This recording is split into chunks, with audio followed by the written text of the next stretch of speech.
Hello guys, how are you. देखिए, हम लोग जैन धर्म पढ़ रहे थे। पिछले वीडियो हम लोगों ने महावीर स्वामी के बारे में चर्चा किया था। इसके पहले जैन धर्म संबंधी 3 पार्ट में वीडियो पहले ही बनाए जा चुके हैं। जिन्होंने नहीं देखा कृपया देख लें। देखिए, मैं छोटे और परीक्षोपयोगी वीडियो बनाता हूं ताकि कम से कम समय में आप अधिक से अधिक रिवीजन कर सकें। जिन्होंने नहीं पढ़ा है वो कम से कम समय में अधिक से अधिक पढ़ सकें। जिन्होंने पढ़ रखा है वो रिवीजन कर सकें। चलिए उसी क्रम में आगे बढ़ते हुए देखिए, जैन धर्म के बारे में हम उनकी शिक्षाओं के बारे में पढ़ चुके थे। काफ़ी चीज़ों पर डिस्कस कर चुके हैं। उसी क्रम में आगे बढ़ते हुए देखिए, कुछ शासक थे जो जैन धर्म से बहुत प्रभावित थे। उनमें से थे आपके बिंबिसार, चंद्रप्रद्योत, अजातशत्रु, उदयन, दधिवाहन, चेटक, महापद्मनंद, चंद्रगुप्त मौर्य, खारवेल। ये सब क्या थे? जैन धर्म से काफ़ी प्रभावित थे। ये प्रश्न पूछा जाता है कि इनका संबंध जैन धर्म से है कि इनका बौद्ध धर्म से है। इन शासकों को दिमाग में बैठा कर रखिएगा। देखिए, राजवंश, जिन राजवंश ने इसको संरक्षण प्रदान किया, जैन धर्म को संरक्षण प्रदान किया, वो हैं आपके राष्ट्रकूट, गंग, गुजरात के चालुक्य, चंदेल, कदम्ब। ये राजवंश थे जिन्होंने क्या किया था? आपका संरक्षण प्रदान किया इस धर्म को। देखिए, एक शासक, इसी क्रम में आप आगे बढ़े हम लोग ध्यान से। एक प्रश्न पूछा जाता है कि कौन सा ऐसा शासक था, कौन सा ऐसा राजा था जिसने जैन धर्म ग्रहण करते हुए संन्यास धारण कर लिया था। तो जैन सन्यासी बन गए थे आपके अमोघ वर्ष, जो कि राष्ट्रकूट वंश के राजा थे। राष्ट्रकूट, ठीक, राष्ट्रकूट वंश के नरेश थे आपके अमोघ वर्ष। इन्होंने क्या किया था? ये सन्यासी बन गए थे। देखिए, इसमें अमोघ वर्ष में एक चीज और पूछा जाता है, संलेखना द्वारा इन्होंने मृत्यु को प्राप्त किया था। इनके अलावा चंद्रगुप्त मौर्य ने भी संलेखना, संलेखना मैं पहले बता चुका हूं, संलेखना अर्थात भोजन त्याग करके मृत्यु प्राप्त करना, ये बहुत पवित्र माना जाता है जैन धर्म में। उसे संलेखना कहते हैं। संलेखना द्वारा किन 2 राजाओं ने क्या किया था? देह त्यागी थी। तो वो थे अमोघ वर्ष और दूसरे थे चंद्रगुप्त मौर्य। अब देखिए, इसके बाद देखिए कौन से राजा थे, कौन से शासक थे जिन्होंने इनको संरक्षण दिया था। उनमें से थे, देखिए, इन्होंने संरक्षण प्रदान कर रखा था, जैन धर्म को संरक्षण प्रदान कर रखा था। देखिए, इंद्र चतुर्थ थे आपके, अमोघ वर्ष थे, जय सिंह थे, कुमारपाल थे। देखिए, इनमें से जो आपके इंद्र चतुर्थ थे, अमोघ वर्ष थे, वो राष्ट्रकूट वंश के थे। जय सिंह, सिद्धराज, कुमारपाल चालुक्य वंश, चालुक्य वंश के थे। ये भी पूछा जा सकता है किस वंश से कौन राजा था? चामुंड राय। देखिए, राजा तो नहीं थे, गंगवंश के सेनापति थे। इनका संबंध गंगवंश से है। और धंग, धंग का संबंध कहाँ से है? चंदेल वंश से। देखिए, इन पर ध्यान रखिएगा। ये प्रश्न भी पूछे जा सकते हैं परीक्षोपयोगी प्रश्नों में से।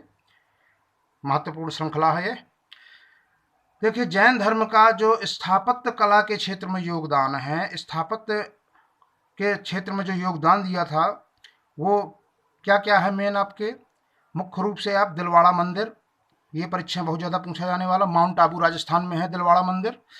इसको भीम प्रथम ने, चालुक्य वंश का राजा था, भीम प्रथम के जो मंत्री थे आपके, वो विमल, उन्होंने बनवाया था दिलवाड़ा मंदिर।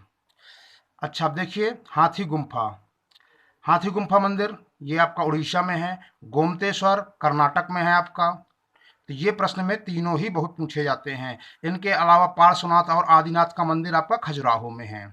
चंदेल वंश का संबंध खजुराहो से।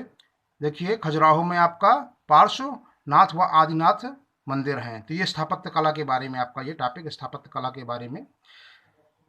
देखिए, महत्वपूर्ण बातें तो मैंने डिस्कस कर दी। इसके अलावा एक प्रश्न और महावीर स्वामी में जो मैं डिस्कस करना रह गया था या भूल गया था, तो वो ये है कि देखिए, मत प्रचार जो हुआ था जैन धर्म का, वो किन स्थानों में हुआ, किन स्थानों पर हुआ था। ये बौद्ध धर्म और जैन धर्म में कंफ्यूजन क्रिएट करके प्रश्न बनाए जाते हैं। तो चंपा, वैशाली, राजगृह, नालंदा, श्रावस्ती और कौशाम्बी, इन सभी जगहों पर मत प्रचार किया गया था। ये मत प्रचार के प्रमुख केंद्र थे। जैन धर्म के मत प्रचार के प्रमुख केंद्र चंपा, वैशाली, राजगृह, नालंदा, श्रावस्ती, कौशाम्बी, ये सभी थे। देखिए, प्रतीक चिन्ह तो देखिए, अब 24 तीर्थंकर प्रतीक चिन्ह आप चाहें तो याद कर सकते हैं, पर मैं आवश्यकता नहीं समझता हूँ। कुछ महत्वपूर्ण मैं इनमें से मैंने लिखे हैं, उनको ध्यान दीजिए जो परीक्षोपयोगी हैं। ऋषभदेव, ऋषभदेव जी जो प्रथम थे आपके, सबसे पहले तीर्थंकर थे। उनका जो प्रतीक चिन्ह है, उनका चिन्ह साण। देखिए ऋषभ माने होता है आपका साण ही होता है, कुबड़ वाला बैल या साण। ऋषभ, वृषभ भी कह सकते हैं, वृषभ भी लिख के आ सकता है, वृषभ राज पढ़ी होगी आपने, साण बना रहता है उसमें आपका। तो ये आपका साण, ऋषभ या वृषभ या साण, ठीक। तो ऋषभ देव का निशान वृषभ या फिर साण। अरिष्ट नेम का था आपका शंख। पार्श्वनाथ का था सर्प। देखिए इसमें थोड़ा हिंट मिल जाता है।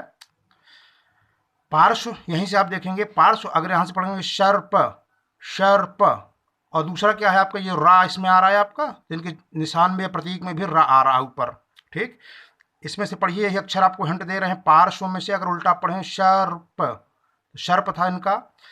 देखिए महावीर स्वामी, महावीर स्वामी नाम से क्लियर है कि महावीर, अगर कोई भी जीव इनका बनाया जाएगा तो महावीर। जीवों में सबसे ज़्यादा वीर कौन, आपका सिंह।